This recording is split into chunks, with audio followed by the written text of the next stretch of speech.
Boiling Steel's developer, Mirrorwin, is no stranger to VR first-person shooters, having previously released their Western-themed Guns and Stories Bulletproof in 2018. However, Boiling Steel is a radical departure for the team, not just with its futuristic setting, but also its gameplay, as this is a classic, full locomotion first-person shooter, still something of a rarity for VR even in 2020. It was a real treat for me then to be given a free review copy by the developer. The environments in Boiling Steel are industrial, alien, and arena-like. Levels alternate in style so you won't get bored. And despite their scale, the intricate detail and high-resolution textures, I rarely encountered any performance issues on my aging GTX 1080, even when facing swarms of enemies.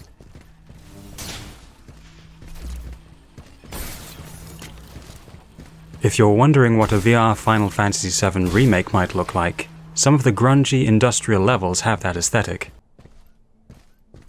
Gameplay is Boiling Steel's strongest element. I'm playing it with my Virtuix Omni, and the game is perfectly suited to the VR treadmill. The projectiles are slow enough that physically strafing is an effective strategy. Before the enemies fire, you get advanced warning from the red targeting laser. You can then either move out of the way, or block the incoming fire with your weapons.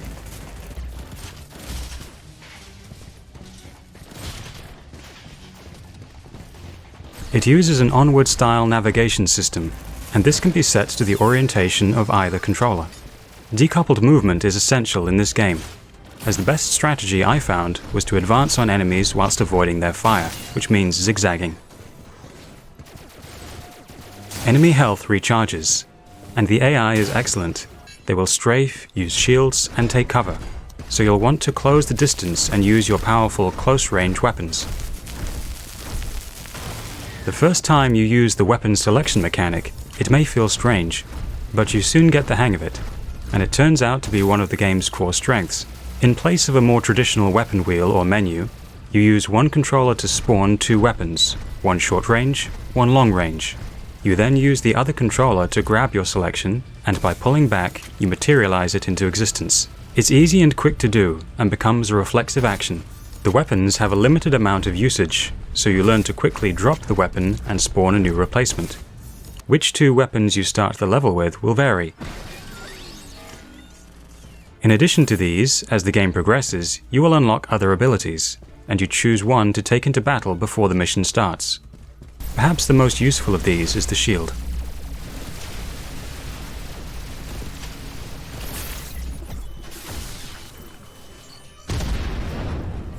My favorite is the shoulder cannons, which will blast through the environment's pop-up shields, leaving enemies with nowhere to hide.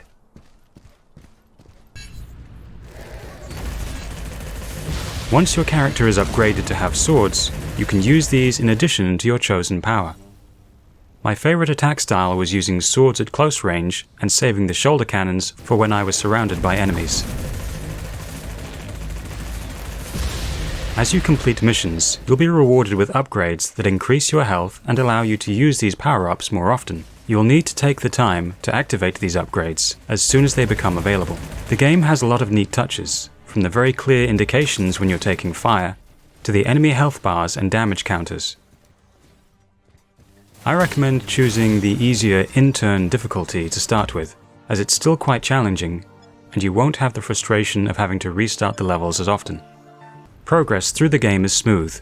I only became stuck twice, briefly, once in a situation where I had to solve a quick puzzle, the only one I noticed in the game, and a second time when I had to search the surroundings for a type of panel that is less common, which is why I didn't notice it at first. Despite the campaign being over 10 hours, it didn't feel repetitive. The AI is the best I've encountered.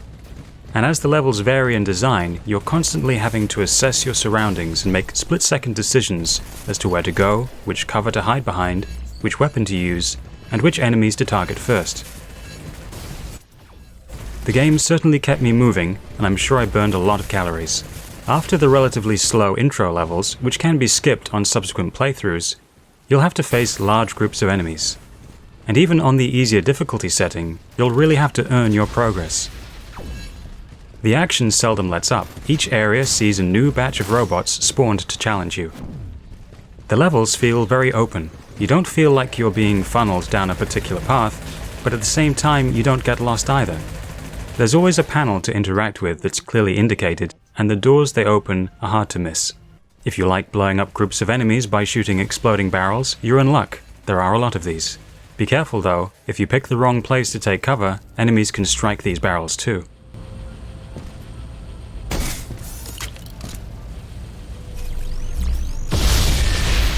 As this is a fast-paced shooter, the story is perhaps the least important element.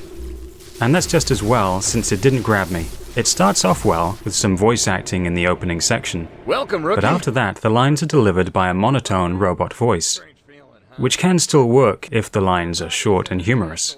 Partner, I've been meaning to ask you, what is more important to you, fingers or genitals? There is only enough energy for one of them. But the majority of the script is quite dense and technical, which does not suit the robot voice. It's hard to stay engaged with it as a player. Fortunately, it's not necessary to follow the story, but you'll likely still pick up on any instructions that you need to follow. Stop. Do you hear something? There are mines. If you're looking for a classic strategic VR shooter that's going to provide hours of challenge, this is a must-have. It has the best single-player campaign I've experienced so far. And while the story doesn't have the polish of, say, Arizona Sunshine, it nails the thing that matters most, the gameplay. And the visuals are pretty good too. This gets the Explore VR Seal of Excellence, 9 out of 10. Thanks for watching, and stay tuned for more reviews.